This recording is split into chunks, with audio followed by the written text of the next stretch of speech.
I got some good news and I got some bad news. The good news, I am the bad news. And this video, we're gonna kind of switch it up a little bit. It's gonna go, what's in my tool bag? This video is pretty much about the tools I carry in my car every day for everyday situations. I wanna preface this one by saying I'm not a professional. I don't take my car to the mechanic though. I just do my own maintenance.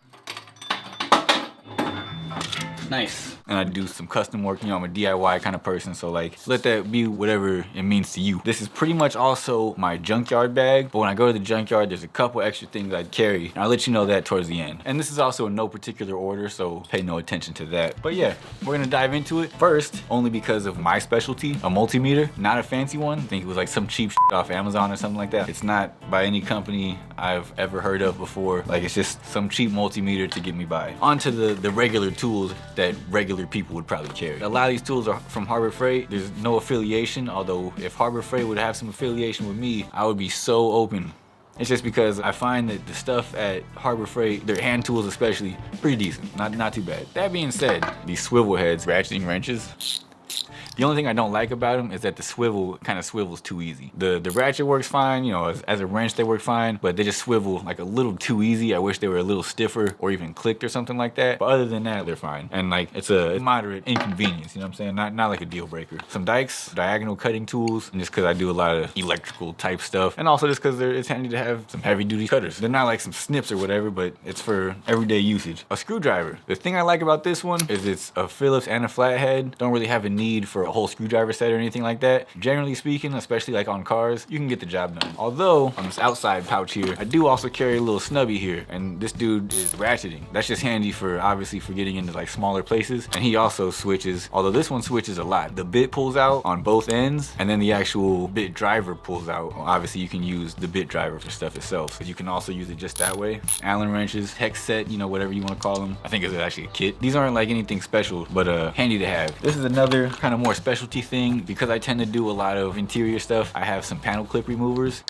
You don't need these, but they're certainly helpful for pulling off panels if you see how it works. Not mandatory, but they help a lot if you need them. You don't have one of these guys, it would have been very hard to take out without this. Regular pliers for, you know, just when you need something adjustable, you need to grab something. These are just some cheap bullshit pliers. Like, I don't even know where these came from. Another kind of specialty thing that I carry because of my area of expertise or like area of experience, trim removal tools. Basically just because like when you're removing car interiors, you don't want to scratch up any of the plastics or any of the anything pretty much, and some non-marring tools that are made out of nylon, they won't like scratch up anything, and you can still kind of get in there and put some force to things. That's why you need trim removal tools. Super easy. Versus using a screwdriver. If you do that, you're a lot more likely to put like some scratches in the paint or in the finish of the plastic. So trim removal tools. If you have to work on interiors a lot, get some. And there's the one I'm sure everybody's been waiting for because it's like the most obvious. A little socket set. I also recommend to keep things simple. The ones that you use the most often, just mark them a little bit. This one that says it's for the sub, that one is so I can unplug my sub wires. This one is so I can remove my fuses. And yeah, you could just remember it, but nothing wrong with notating some stuff. Adjustable wrench, just because you never know. And a lot of stuff I keep with me on my day-to-day basis is adjustable, multi-purpose, something like that, because I'm not trying to carry around a whole toolbox every time I go to the junkyard. Or like I said, this literally just lives in my car. If you're a car person or you're driving a project car, you should have some tools in your car. A couple more things going along with the ratchet and the sockets. A couple extensions. I carry a long one and like a medium one, just because you never know. So that's pretty much it for the everyday stuff. Now a couple things I pretty much only bring when I need them. Every once in a while you might need a tape measure, because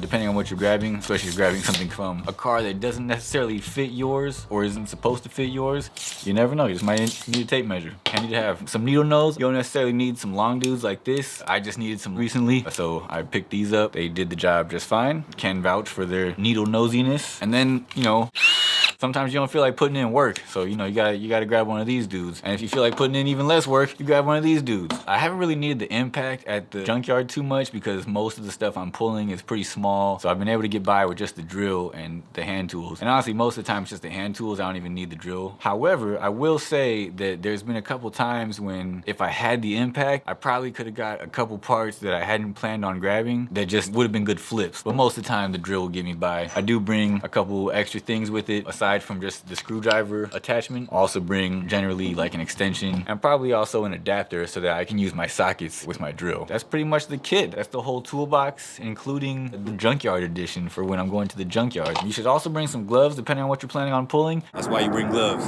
I mean, really, it's probably just a good idea to bring some gloves anyway at the junkyard just because it's dirty as and, you know, some of the cars have been sitting there for a minute, and before they were sitting there, they were sitting in some other junkyard. And it's just not a very clean place, so probably a good idea to bring gloves no matter what. I also definitely recommend having some jumper cables. Boom. Nothing fancy. Definitely recommend having a set of jumper cables just in case for those times when you never quite know. You know what I mean? But yeah, that pretty much covers it for this one. I meant this one to be a real quick dive into some of my tools that I use on a regular basis, and hopefully somebody gets some inspiration or decides to use a similar setup themselves. Like I said, it's for regular everyday use. I'm not a professional mechanic. I'm just a guy who works on cars. Basically my own car, and then, you know, my girlfriend's car and like my friend's car. But like, I get paid under the table, and most of the time I get paid in burritos and weed. So shout out to Victor. Let me know if you guys like these shorter ones that aren't necessarily pertaining to car audio. And if you've never seen my videos before and all this is new to you, then first of all, thank you for watching. And second of all, did you enjoy it? Let me know in the comments what you thought. What do you carry in your tool bag? Anybody interested in what's in my toolbox video? Until next time, I'll see the bad news first. Skirt! We're gonna install some Oxito LED headlights in the DaSlapBox.